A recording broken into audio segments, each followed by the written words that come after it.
บ่จีแก้งบดนี้บดนี้หอยไว้เนาะดอกหน่อยมันบ่ได้กีบดอกแกงบ่ดอกไปไว้ดินน่ะเป็นสวยเขาหันไปสวยเขาอ้าวปั๊บเลยนะบ่มีว่า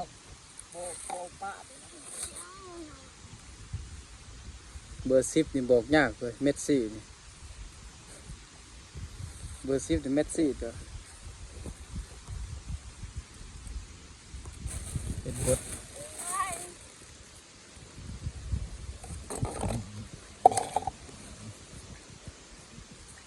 เป็นบดกำลังจูมกำลังอ่อนเก็บมาใหม่ๆแกงฮ้อนเสนางหมู3 สั้น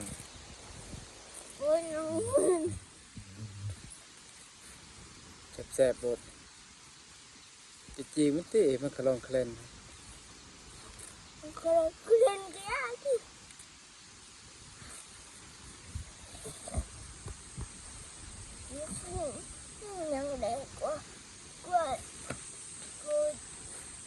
บ่จีเข้าใจติว่า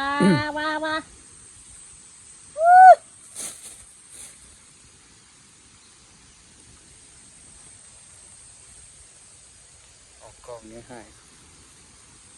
ว่าบ่ไม่แค่เว้ย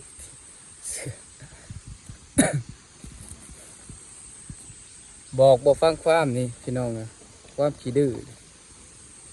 ยาคำหนึ่งในบ่มีจุดเมื่อยยา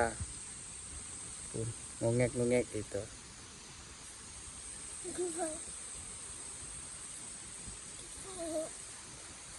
ยาตัวนั้นแล้วมันอันนั้นตัวนั้นเป็นล่าง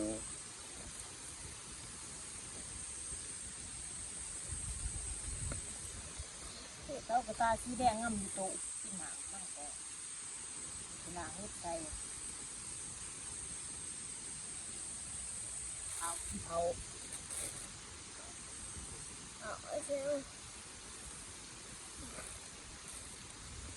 เบียงไม้เก็บได้ซ้ำหนึ่งมาถาตะกี้เก็บได้ซ้ำหน่อยนึงเลย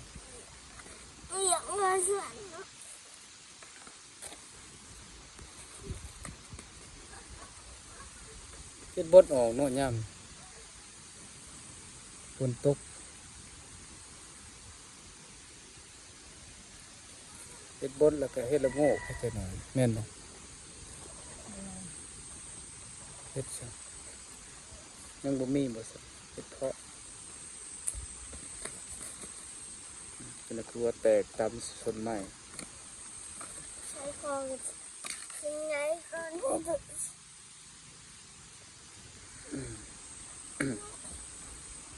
เฮ็ดพี่น้องเอ้ยเฮ็ดบดออกแล้วย่ำนี่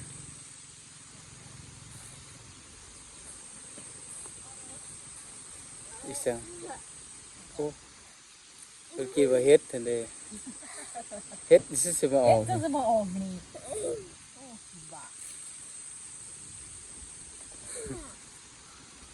ไว้เลื่อนตะโกนี่บ่วะหนึ่งร้อยยางหม้อ100ไอ้ดินตะคอบอนเขาเอาพื้นเดมีแต่ว่าก้อนเบื่อขามัน100เลยนี่เนาะจะหน่อยกินข้าวแล้วสิย่างในดงนั้นย่างเลาะเลยมีกดคือกันหม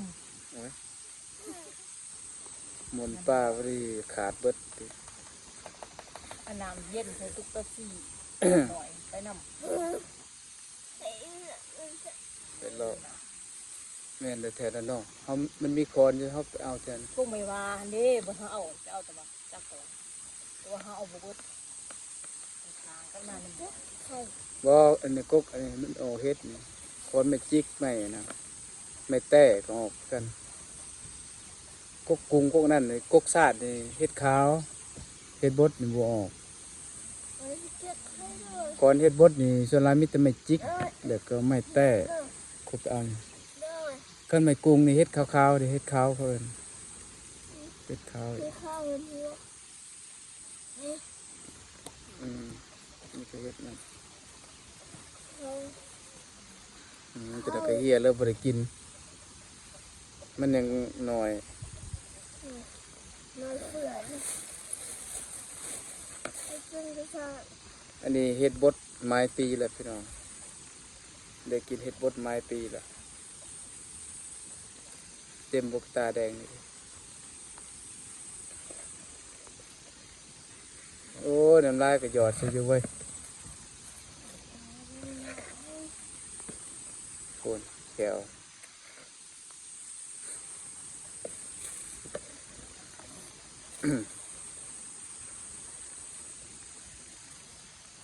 ล้างมาใหม่ๆจนจะเต็มตาแดงเลยนะ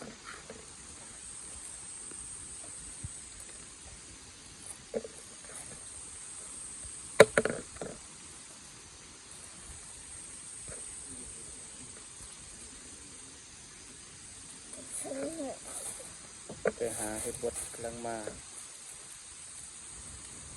กระมานเติบพี่น้องได้สนิทก็กำลัง อ่อน เขาคิดจะได้แต่แกงไป ๆไปเห็นฝนเอาลงเพชรสับปะนินปะไนจ้า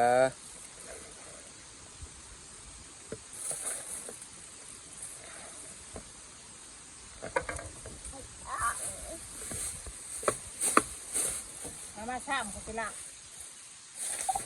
จ้างครับไปเบิ่งขั้นตอนล่าง เอาบุ้งเอาบุ้ง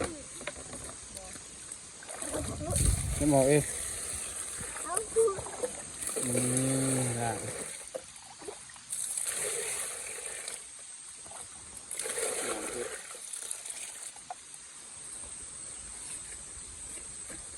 ใส่เลย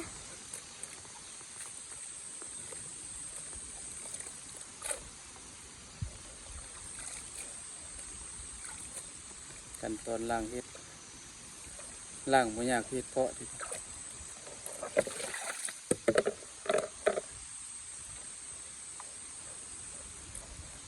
อันนี้ก็อยากล่างมันพี่น้องงงแงกงงแงกงุ่มแน่ซบ ไม่สะอาด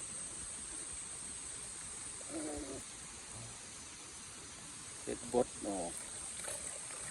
ฝนตกถอนมันซุ่มแล้วก็เฮ็ดบดออกพี่น้อง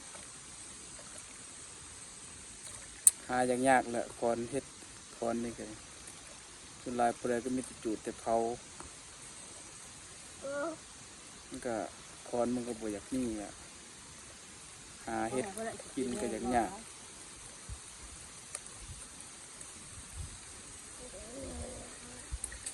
คันมีคอนลายมันก็สิออกลายอยู่ทุกคนเนี่ยเดี๋ยวคอนมันอยากเบิดอะเฮ็ดมันก็บ่มีบอนออกเนาะ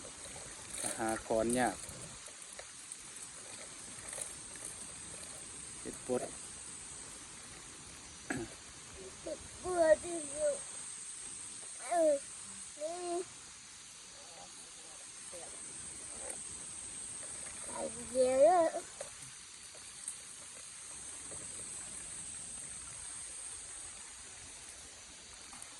ย่างบุสินหมู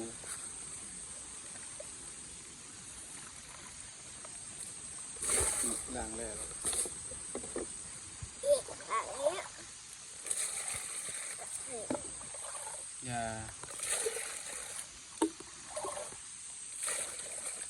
เอาปีกออกเลย คุบเอาเฮียระดอกนึงเอานะ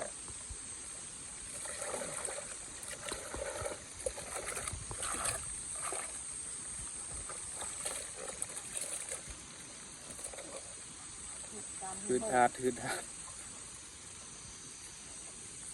นี่ เห็นแล้วมันสิเฮียฮะ นี่อ่ะ เสียง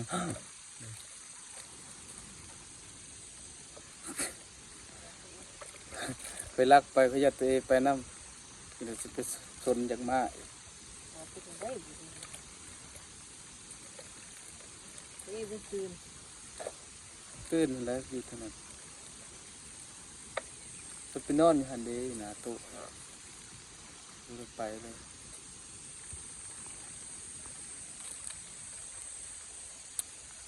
ไม่ได้